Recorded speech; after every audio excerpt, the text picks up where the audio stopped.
Hello, welcome back to ഫുന്നിനി vlogs. ഇന്നൊരു കിടിലൻ സോയാബീൻ റെസിപ്പി ആയാലോ? അപ്പം നേരെ വീഡിയോയിലോട്ടേക്ക് പോകാം. ഇനി ആവശ്യമായുള്ള സവാളയും തക്കാളിയും അരിഞ്ഞ് വയ്ക്കാം. പിന്നെ ആവശ്യത്തിനുള്ള കുറച്ച് സ്പൈസസ് എടുത്ത് വെച്ചിട്ടുണ്ട്.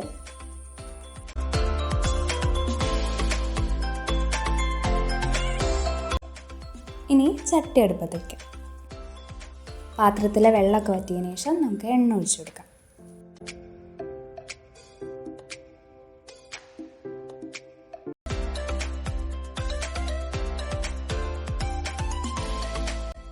ഇനി എണ്ണയിലോട്ട് നമ്മൾ എടുത്തു വെച്ച കറുവാപ്പട്ടയും ബേ ലീഫും ഒക്കെ ഇട്ട് കൊടുക്കാം.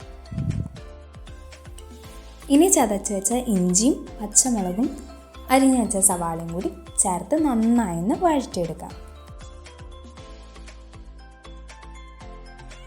ഇനി ആവശ്യത്തിന് ഉപ്പിട്ട് കൊടുക്കാം. ഇനി നമ്മൾ അരിഞ്ഞു വെച്ച തക്കാളി കൂടി ചേർത്ത് നന്നായി വഴറ്റിയെടുക്കാം. ഇനി ഒരു തക്കാളി മിക്സിയിൽ അരച്ചെടുത്തിട്ടുണ്ട്, അതുകൂടി ഒന്ന് ചേർത്ത് കൊടുക്കാം. അത് ഓപ്ഷണലാണ്, ചേർക്കണമെന്ന് നിർബന്ധമില്ല.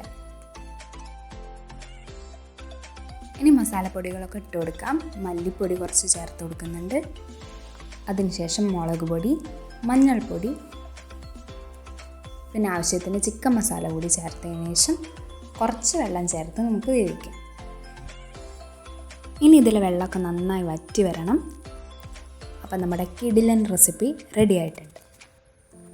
ഇതൊക്കെ നമുക്ക് കുട്ടികൾക്ക് ലഞ്ചിനായി സ്കൂളിൽ കൊടുത്തുവിടാൻ പറ്റിയ ഒരു അടിപൊളി റെസിപ്പിയാണ്.